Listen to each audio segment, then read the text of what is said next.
John 7. After this, Jesus went about in Galilee. He would not go about in Judea, because the Jews were seeking to kill him.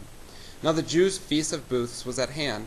So his brothers said to him, "Leave here and go to Judea, that your disciples also may see the works you are doing. For no one works in secret if he seeks to be known openly. If you do these things, show yourself to the world." For not even his brothers believed in him. And Jesus said to them, "My time has not yet come, but your time is always here. The world cannot hate you, but it hates me because I testify about it that its works are evil. You go up to the feast. I am not going up to this feast, for my time has not yet fully come." And after saying this, he remained in Galilee. But after his brothers had gone up to the feast, then he also went up, not publicly, but in private.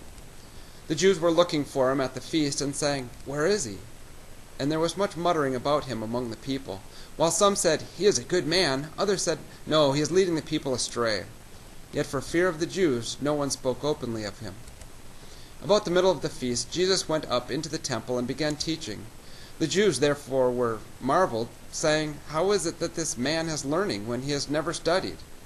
So Jesus answered them, "My teaching is not mine, but his who sent me. If anyone's will is to do God's will, he will know whether the teaching is from God or whether I am speaking on my own authority. The one who speaks on his own authority seeks his own glory. But the one who seeks the glory of him who sent him is true, and in him there is no falsehood. Has not Moses given you the law? Yet none of you keeps the law. Why do you seek to kill me?" The crowd answered, "You have a demon. Who is seeking to kill you?"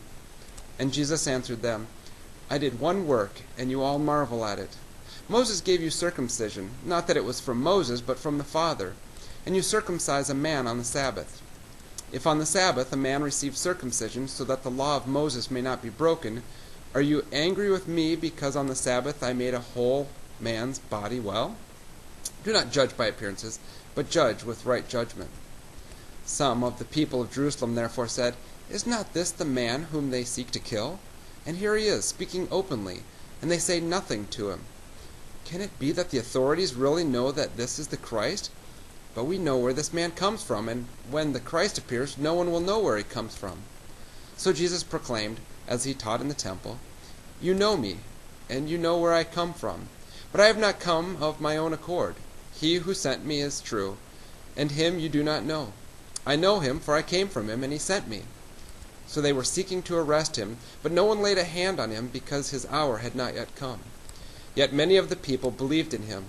They said, "When the Christ appears, will he do more signs than this man has done?"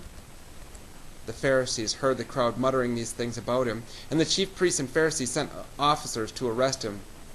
Jesus then said, "I will be with you a little longer, and then I am going to him who sent me. You will seek me, and you will not find me. Where I am, you cannot come." The Jews said to one another, "Where does this man intend to go, that we will not find him? Does he intend to go to the dispersion among the Greeks and teach the Greeks? What does he mean by saying, 'You will seek me, and you will not find me,' and 'where I am, you cannot come'?" On the last day of the feast, the great day, Jesus stood up and cried out, "If anyone thirsts, let him come to me and drink. Whoever believes in me, as the Scripture has said, out of his heart will flow rivers of living water."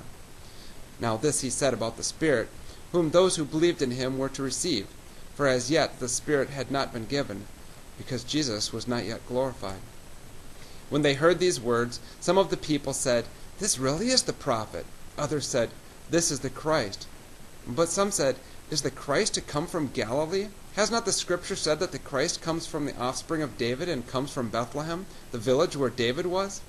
So there was a division among the people over him. Some of them wanted to arrest him, but no one laid hands on him. The officers then came to the chief priests and Pharisees, who said to them, "Why did you not bring him?" The officers answered, "No one ever spoke like this man." The Pharisees answered them, "Have you also been deceived? Have any of the authorities of the Pharisees believed in him?